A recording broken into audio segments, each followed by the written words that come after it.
Hello student, आज हम पढ़ेंगे क्लास 9 चैप्टर 2 पॉलिनोमियल्स। ठीक है। Teach maths with Himani, Ganita Manjari, new NCERT book. Chapter 2 है और एक्सरसाइज फर्स्ट पढ़ेंगे आज हम, है ना। इसकी 2.1 एक्सरसाइज। इसका क्वेश्चन नंबर फर्स्ट क्या है, इसको मैं पहले नोट डाउन कर लेती हूँ। क्वेश्चन नंबर फर्स्ट क्या है, find the degree of the following polynomials. हमको क्या करना है, फाइंड करना है। क्या फाइंड करना है? डिग्री फाइंड करनी है। डिग्री मतलब क्या होता है, इक्वेशन की सबसे बड़ी पावर जो होगी वो उसकी डिग्री होगी। ठीक है। ऑफ द फॉलोइंग पॉलिनोमियल्स, जो हम पहले इंट्रोडक्शन पार्ट में भी पढ़ चुके हैं। यदि आपने नहीं देखा है तो इसके डिस्क्रिप्शन में लिंक मिल जाएगी, तो आप वहाँ से वॉच कर लीजिए। ठीक है।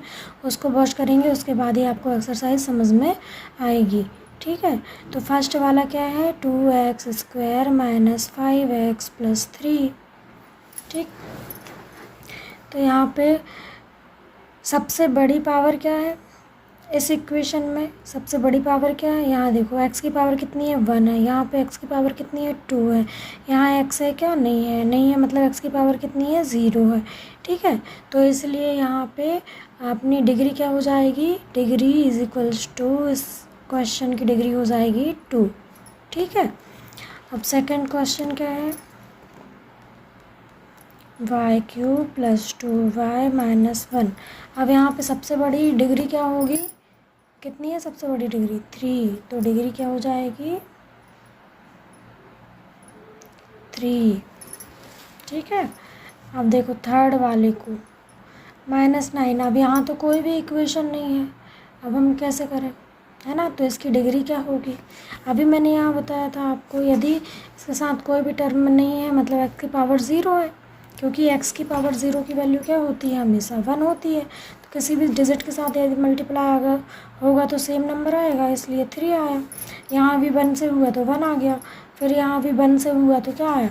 अब इसकी कोई डिग्री नहीं है मतलब इसके साथ कौन सा नंबर आएगा, x की पावर 0, और x की पावर 0 की वैल्यू क्या होती है, 1 होती है। तो अब इसकी डिग्री क्या है, x की डिग्री कितनी है, डिग्री कितनी है, 0 है ना। पावर कितनी है, 0 है।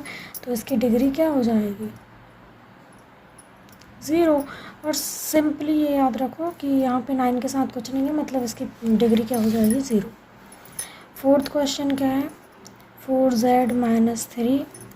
तो यहाँ पे इसकी देखो, यहाँ इसके साथ तो 0 है, यहाँ पे z की पावर कितनी है, 1 है। तो इसकी डिग्री कितनी हो गई, 1 हो गई। ठीक है। Next question, question number 2, right polynomials of degrees 1, 2, 3। मतलब हमें क्या करना है, राइट करना है, मीन्स लिखना है। क्या लिखना है, पॉलिनोमियल्स लिखना है जिसकी डिग्री कितनी हो, 1 हो, 2 हो और 3 हो। तो ऐसे हमें 2-3 एग्जाम्पल देने हैं। तो फर्स्ट एग्जाम्पल हम क्या लिखेंगे, डिग्री 1 लेकर, है ना। तो हम क्या करेंगे, डिग्री कौन सी ले रहे हैं, 1 ले रहे हैं। तब हमारा इक्वेशन क्या बन जाएगा, फॉर एग्ज़ाम्पल हमारा जो इक्वेशन है वो क्या बनेगा, x + 2y फर्स्ट। सेकंड क्या बन सकता है, x + y। थर्ड क्या बन सकता है, x + z। फोर्थ क्या बन सकता है, z अकेला भी बन सकता है। ये हमने 4 एग्जाम्पल दिए और इसके आगे आप भी लिख सकते हैं अपने मन से। फिर सेकंड में कितनी है, डिग्री कितनी लेना है हमको, 2। तो डिग्री = 2। तो फर्स्ट एग्जांपल क्या हो जाएगा हमारा, डिग्री 2 लेने पर x की पावर 2 + 2x। सेकंड हो जाएगा x की पावर 2 + 2x + x। थर्ड क्या हो जाएगा, x की पावर 2 + y + z। आगे क्या आप लिख लेना। थर्ड है डिग्री 3। ऐसी इक्वेशन बनानी है जिसकी डिग्री कितनी हो, 3 हो, है ना, जिसकी सबसे बड़ी पावर कितनी हो, 3 हो। तो फर्स्ट हमारा क्या हो जाएगा, x³ + 2y, है ना। सेकंड हो जाएगा y³ + z + एक्स। थर्ड क्या हो जाएगा, Z cube plus x. Fourth क्या हो जाएगा, ओनली जेड क्यूब भी हो सकता है। इसके आगे आप बनाइए। Thank you. Question number third. Question number third क्या है, right the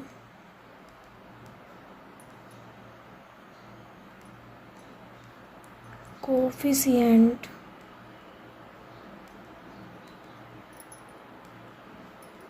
of x square in the following.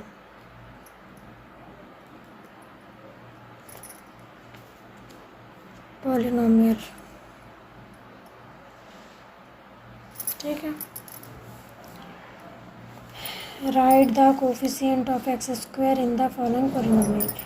ठीक है, अब पॉलिनोमियल आपको क्या गिवन है, एक्स की power 4 minus 3x cube plus 6x square minus 2x plus 7। अब इसको सॉल्व करना है। अब देखो कांस्टेंट टर्म क्या होती है, जैसे कि इक्वेशन है कोई भी, है ना, इसमें मैं रफ में दिखा देती हूँ। जैसे कि 2x है तो कांस्टेंट टर्म क्या होगी, ये हमारी कांस्टेंट टर्म है ना। 2 क्या है यहाँ पे, कांस्टेंट टर्म। x क्या है, वेरिएबल है, ये आपने 8th में भी पढ़ा होगा। ठीक है, x क्या है, वेरिएबल है, और कांस्टेंट टर्म क्या है हमारी 2 है। और इसके ऊपर जो लगता है वो क्या होती है, डिग्री होती है। क्या होती है, डिग्री होती है ना। तो अब हमसे क्या पूछा है, x की पावर 2, x की पावर 2 का कोफिशिएंट क्या है। कोफिशिएंट या कांस्टेंट टर्म एक ही होता है। ठीक है, तो कोफिशिएंट क्या है किसकी, x की पावर 2 की। तो यहाँ पे देखो सबसे में पहले क्या लिखा है, 4 x की पावर 4। x की पावर 4 का कोफिशिएंट आगे कुछ नहीं है, मतलब कितना है, 1 है। कितना है, 1 है। जब कुछ नहीं होता तो क्या होता है, 1 होता है, क्योंकि 1 का मल्टीप्लाई है ना इसमें। ऐसे ही यहाँ पे x की पावर 3 है। अब इसका कोफिशिएंट क्या होगा, 3 होगा। 3 नहीं होगा, क्या होगा, इसके आगे जो साइन है वो भी इंक्लूड हो जाएगा, तो -3 होगा। x की पावर 3 का कोफिशिएंट क्या होगा, -3 होगा। ठीक है, ऐसे ही अब हमसे पूछा क्या है था क्वेश्चन में, x की पावर 2, तो हमें सिर्फ ये बताना है x की पावर 2 का कोफिशिएंट क्या है, 6 है, और साइन क्या है, प्लस है, तो क्या आएगा, +6। कोफिशिएंट क्या हो जाएगा, 6 हो जाएगा। ठीक है, बस ये हमारा आंसर है।